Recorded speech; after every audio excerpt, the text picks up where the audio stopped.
Today, Chelsea Manning was reported as launching or preparing to launch a Senate bid in her home state of Maryland. Now, for those of you who have forgotten about her, she is the individual, the former United States Army soldier that was convicted by court martial 4 years ago of violations of the Espionage Act and other offenses following her disclosure of hundreds of thousands of WikiLeaks, both classified and non-classified but sensitive material. Now, she was initially given a 35-year sentence. This was commuted by Obama in the last 3 days of his term as president to 7 years. Afterwards, she was released. And she's kind of just been this figure that's gone around for the last couple of months. So my stance on this whole announcement is that there is some excitement at the idea of here's a person who rebelled against the government, because there are many practices by those in power that I have disagreements with.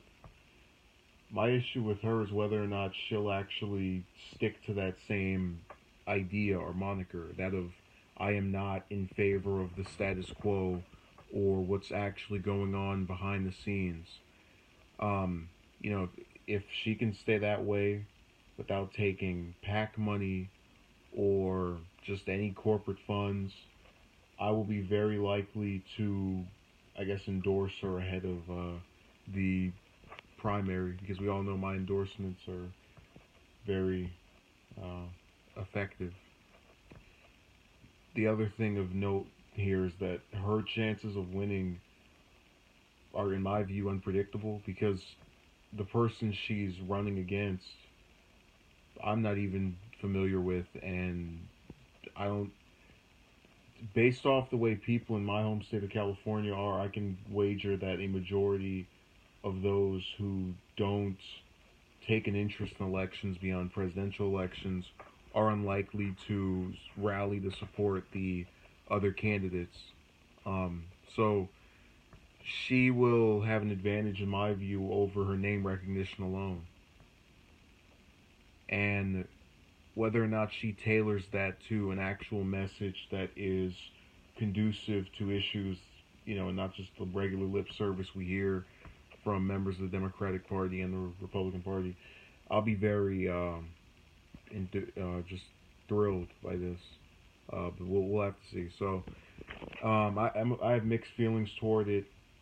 If she goes in there with an actual agenda that is palpable and that can be seen in her community, which is something I can't say for 96% of the senators and all of the House, except for two or three people there. This could be a very revolutionary time. And it goes along with this idea that things can change. The problem I have with this, very briefly, is someone goes to jail, they come out, now they can run for something.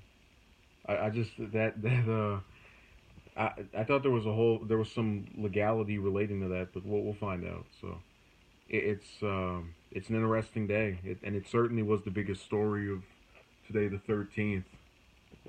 So thanks for watching. Hope you enjoyed the prediction. We'll see what happens.